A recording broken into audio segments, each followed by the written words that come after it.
এ কেমন ব্রেক করা বলে রানা? কি হয়েছে সামনে? এই কি হলো? নিচে পড়লো নাকি? এই এই টুকাই ফুলাফান রাস্তার পরে কি?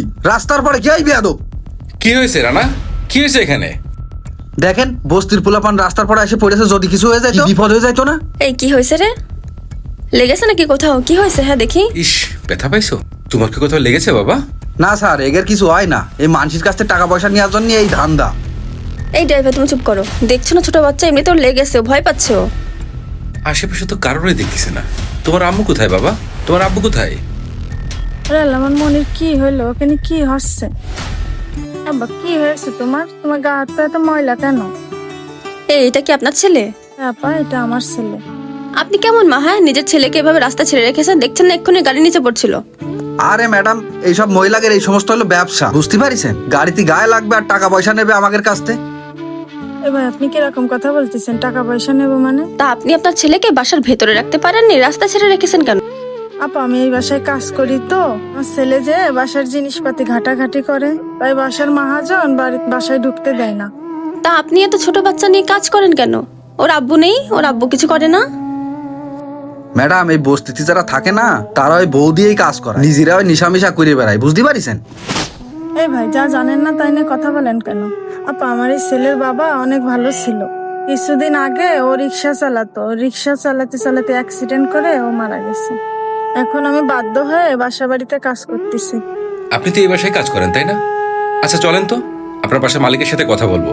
এতটুকু বাচ্চা এর বাসার ভেতর ঢুকতে দেয় না? না না ভাই, আপনি এই কাজ করেন না। আপনি না হয় বলে চলে যাবেন, পরে যদি উনারা আমার বের করে দেয় আমি এই ছেলে না কোথায় যাবানে? হ্যাঁ, উনি তো ঠিকই বলেছে। এখন যদি ওনাকে বের করে দেয় তাহলে বাচ্চা নিয়ে কোথায় যাবে? বাবুটার অবস্থা দেখেছো জামা কাপড়ে? চলো না ওরে কিছু কিনে দিই আমরা। তা অবশ্য তুমি মন্দ বলনি। আচ্ছা আপু, আমি যদি বাবুটারে 2-1 ঘন্টার জন্য নিয়ে যাই তাহলে কি আপনার কোনো সমস্যা হবে? ভাই আমি তো ওরে একা ছাড়ি না, আর ও ছাড়া আমার দুনিয়ায় আর কেউ নেই। একা ছাড়তে পারবো না ভাই।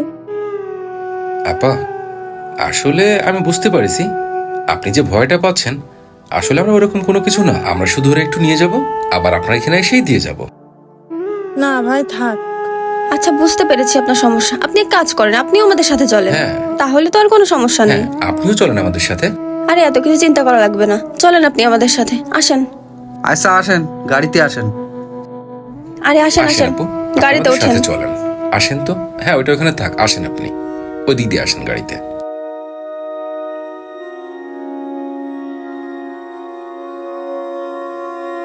ওঠেন, একটু ব্যস্ত ওঠেন, যত জ্বালাতন।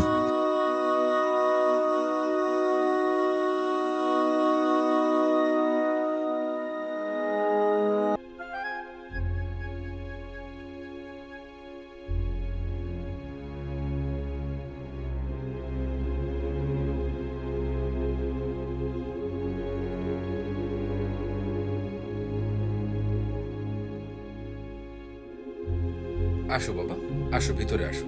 আপা, আপনিও আসেন ভিতরে। ম্যাম আসসালামু আলাইকুম। ভালো আছেন আপনি? আপনার কিছু লাগবে? না, আজকে আমার জন্য কিছু লাগবে না। এই যে বাচ্চাটার জন্য লাগবে আর ওর বাচ্চার মায়ের জন্য লাগবে। ম্যাম আমাদের কাছে বাচ্চাদের ভালো ভালো কালেকশন পাচ্ছেন, এবং মহিলাদের জন্য বিভিন্ন ধরনের থ্রি পিস, লেডিস প্যান্ট, আরও বেবিদের জন্য অন্যান্য জিনিস আছে যেগুলো এখন আমরা দিচ্ছি ডিসকাউন্টে।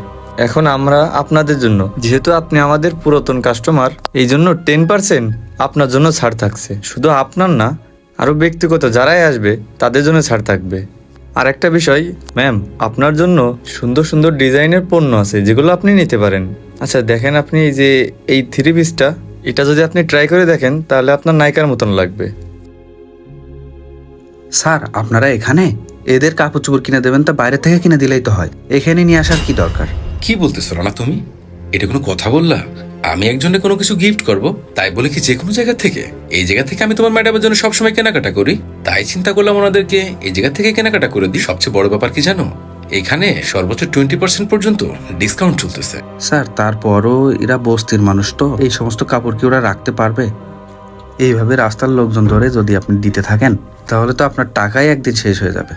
কি বলতেছো রানা তুমি? এগুলো একটু বেশিই বোঝো। চুপ করো ভাইয়া, আপনি একটা কাজ করেন, এই বাবুটা আর এই আপুর যা কিছু পছন্দ হয় সবটা আপনি প্যাক করে দেন।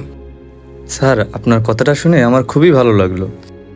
আমাদের অভিনন্দন শোরুমের পক্ষ থেকে আমরাও চাচ্ছি তাকে কিছু একটা গিফট করতে। ও থ্যাংক ইউ ভাইয়া, আপনার কথা শুনে আমার খুব ভালো লাগলো। আমি অবশ্যই এটাই বুঝলাম, আপনাদের প্রোডাক্টের, আপনাদের পোশাকের মান যেমন উন্নত, আপনাদের মনটাও তেমনই উন্নত। ধন্যবাদ স্যার, আপনারা পণ্যগুলো পছন্দ করেন সেগুলো প্যাকিং করে দেওয়ার ব্যবস্থা করে দিচ্ছি। ভাই আপনি এক কাজ করেন, এই যে এই বেবির জন্য যে যে প্রোডাক্ট এখানে আছে, যেগুলোর প্রয়োজন সবগুলো প্যাক করে দেন। জি ম্যাম, অবশ্যই। ম্যাম, এই যে আপনাদের পণ্যগুলো, আর আমাদের অভিনন্দন শোরুমের পক্ষ থেকে ওনার জন্য ছোট্ট একটা গিফট। Thank you. জি, ওয়েলকাম।